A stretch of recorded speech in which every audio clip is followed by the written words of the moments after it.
Like, I go through all of the books and all of this stuff at nighttime. So I caught their mistakes. I think it, you know, mistakes are a few dollars, not fifties. All right. All right, so let me kind of pull you back in here. Let's get to it. All right. Don't forget, the internal controls, there's the cost-benefit justice. Oh, and by the way, I didn't mean to appreciate your comment, because it will be memorable, okay? All right? So listen, don't forget, the cost-benefit always has to be in there too, right? In other words, the benefit of doing whatever you do has to equal the cost. The cost has to be equal to, the benefit has to be equal to or greater than the cost, okay?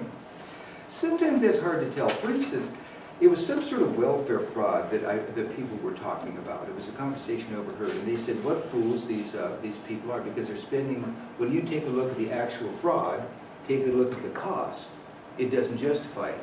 It would be hard to tell. The reason the fraud may have been low is because they put in that kind of effort. So I'm not sure, you know, it's kind of a hard thing to tell. If you put in effort and there's low theft, it may be because you put in the effort. So I think that it can be kind of hard to tell. Okay. Don't forget, control your cash. That's really important. And so don't forget, deposit cash immediately. And one way you do that is the night deposit. Now, this is kind of, must be kind of the old days. When I was in the Air Force, I was stationed in San Vito Air Station in southern Italy. It was just kind of in the middle of nowhere.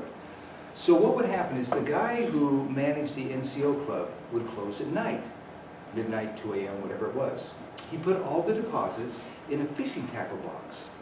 And he would get in this old jalopy of a car, and he would drive, he would kind of cut catty corner across the base, which involves some events. So what he did is he held his arm out the window, with the cash box in his arm, rolled down the window, and he would drive from the NCO club to the bank, and he put in the night deposit. Now the reason he did that is he wanted to make it clear that I'm not fighting you over this money. You want this money, you take it. It's not my problem. So he would literally hold it at arm's length while he drove across the base. He would take him through a vacant lot and everything. They had this huge antenna, okay? Anyway, and then he would deposit. And so that you can do the same thing. You get a special little pouch, you put everything in the pouch, you drop it in the night deposit. 2 people will open it the next morning, because if it's cash, you want 2 people to open it, 2 people to count it. And you have independent verification of how much you deposited. And so it makes it safe. It's not like it's in your safe, it's in their big safe. And then you have an independent counter which will verify it independently, okay? And then make sure you pay by check.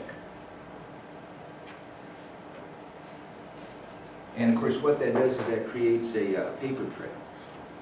All right, so it's proof it's a paper trail. Cash, of course, we've got to make sure we have time for review.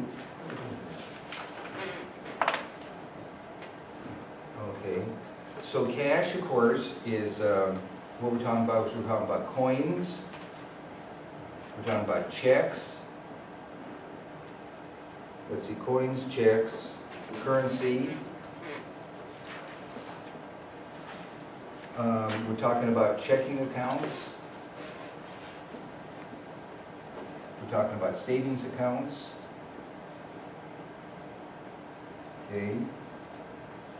All right. Cash equivalents.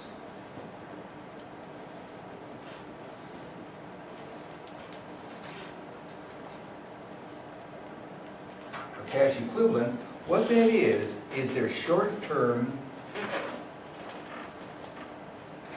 highly liquid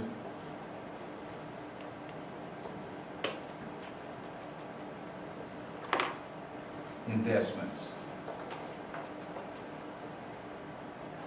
that turn into cash within 90 days.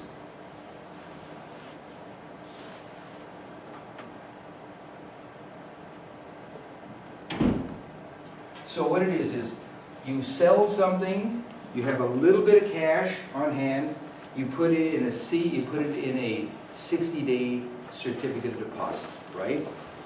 So that 60, you'll turn it into cash in 60 days. So on your balance sheet, you have an account, it'll be under current assets, cash and cash equivalent. And you put the two of these together. So this is really all your cash. Often when they say the cash, we're talking about the balance in your checking account, and that's what it means in many cases. But it's coins, currency, checks, savings accounts, customers' checks.